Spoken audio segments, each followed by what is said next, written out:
इसलिए हमें हमेशा पास्का का यह रहस्य याद करना चाहिए, जिसे हम बार बार जब हम इसका बलिदान में भाग लेते हैं तो दोहराते हैं। ख्रीस्त मर गए, ख्रीस्त जी उठे, ख्रीस्त महिमा के साथ फिर आएंगे। यह है हमारा ख्रीस्तीय लोगों का विश्वास। जन्म हर कोई लेता है, मरता भी हर कोई है, लेकिन मरकर कभी कोई जीवित नहीं होता। केवल प्रभु यीशु ही मृतकों में से जी उठे हैं।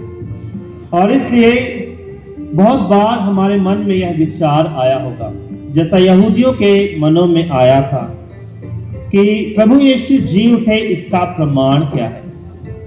हम कैसे विश्वास करें कि प्रभु यीशु जी उठे हैं? तो आज के सुसमाचार को हमें ध्यान से सुनना पड़ेगा। जब हम आज के सुसमाचार को सुनेंगे तो हमें पता चलेगा कि जिस कब्र में प्रभु यीशु को रखा गया था वह कब्र खाली थी, उसमें कुछ नहीं था। केवल जिन कपड़ों में प्रभु यीशु को लपेटकर उस कब्र में रखा गया था, केवल वह कपड़े ही बचे थे। प्रभु यीशु का शरीर वहां नहीं था। हम हमारे जीवन में देखते हैं कि हम हमेशा खाली चीजों को अशुभ मानते हैं, क्योंकि जब हमारी जेब खाली होती है तो हमें पता चलता है कि जेब में पैसे ना होने का क्या कष्ट होता है।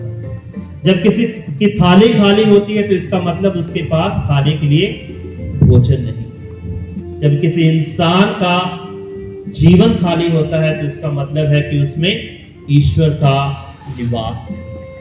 लेकिन आज हम देखते हैं कि जब हम इस खाली कब्र को देखते हैं तो यह दुख का नहीं बल्कि आनंद का कारण है, क्योंकि यह कब्र हमें बताती है कि प्रभु यीशु सचमुच जी उठे हैं। दूसरा जो हमें प्रभु यीशु के जी उठने का प्रमाण मिलता है वह स्वर्गदूतों के द्वारा मिलता है, जिसे हम लूकास रचित सुसमाचार अध्याय 24 वचन संख्या 6 में पढ़ते हैं, जिसमें वह स्त्रियों से कहते हैं, आप जीवित को मृतकों में क्यों ढूंढते हैं?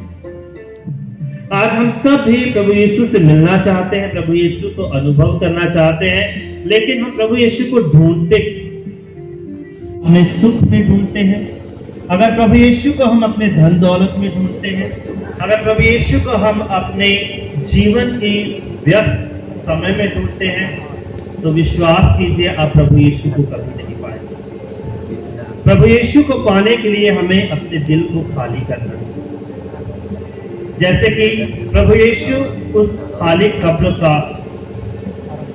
एक उदाहरण द्वारा हमें बताते हैं कि वह मृतकों में से जी उठे हैं, उसी प्रकार हमें भी अपने दिल को खाली करना है। जब हम अपने दिल को खाली करेंगे तभी उसमें प्रभु यीशु आकर रहेंगे, प्रभु यीशु उसमें आकर निवास करेंगे। इसलिए हमारा जीवन बहुत बार एक कब्र के समान हो जाता है। कब्र में क्या होता है? अच्छी चीजें होती है। कब्र में होता है एक व्यक्ति की हड्डियां या फिर एक व्यक्ति का शरीर जो गल चुका है। आज हम सबको यह देखने की आवश्यकता है कि मेरा दिल कैसा है, मेरा हृदय कैसा है, क्या मैंने उसे ईश्वर के लिए साफ किया है, या फिर मेरा दिल है, जो मेरा मन है, वह एक कब्र के समान अभी तक फैला पड़ा है, जिसमें कभी भी प्रभु यीशु आकर नहीं रहेंगे। इसलिए जब हम लूकास रचित सुसमाचार में पढ़ेंगे, जब माता मरियम प्रभु यीशु को अपने दिल में, अपने गर्भ में लाती है, कंसीव करती है, उस समय वह एक गाना गाती है कि मेरी आत्मा प्रभु को धन्य कहती है, क्योंकि वह धर्मियों को ऊपर उठाता और विधर्मियों को नीचे गिरा देता है। वह गरीबों को बहुतायत से देता और धर्मियों और धनियों को खाली हाथ लौटा देता है। और इसलिए प्रभु यीशु का यह पुनरुत्थान हमारे जीवन में बहुत सारे परिवर्तन लाता है। यह ऐसी चीजों से हमें सीखने को देता है जो हमारे जीवन में महत्वपूर्ण नहीं है। हमारे जीवन में हम हमेशा कब्र को देखते हैं जो मृत्यु का प्रतीक है, जो मृत्यु का चिन्ह है, लेकिन प्रभु यीशु उसे अपने पुनरुत्थान का साक्षी बनाते हैं। कब्र में से हमेशा बुरी स्मेल आती है, दुर्गंध आती है, लेकिन आज जब प्रभु यीशु उस कब्र में से जी उठते हैं तो वहां ईश्वर की ज्योति और स्वर्गदूत दिखाई देते हैं। वह स्त्रियां जो कब्र पर गई थी, डरते हुए गई थी, जब वह वापस आती हैं तो वह ईश्वर की उपस्थिति से भरी हुई होती है। और जब वह कब्र पर गई थी वह दुख से भरी हुई थी, लेकिन प्रभु यीशु का पुनरुत्थान उन्हें अनंत शांति और आनंद प्रदान करता है। तो आइए आज हम सब जो आज यहाँ पर प्रभु यीशु के पुनरुत्थान में शामिल होने के लिए एकत्र हुए हैं, हम एक बार फिर से अपने जीवन को झांक कर देखें कि मैंने क्या अपने आप को इन 40 दिनों में अच्छी तरह से तैयार किया कि प्रभु यीशु का पुनरुत्थान मेरे मन में हो सके, मेरे दिल में प्रभु यीशु फिर से एक बार जीवित हो सके।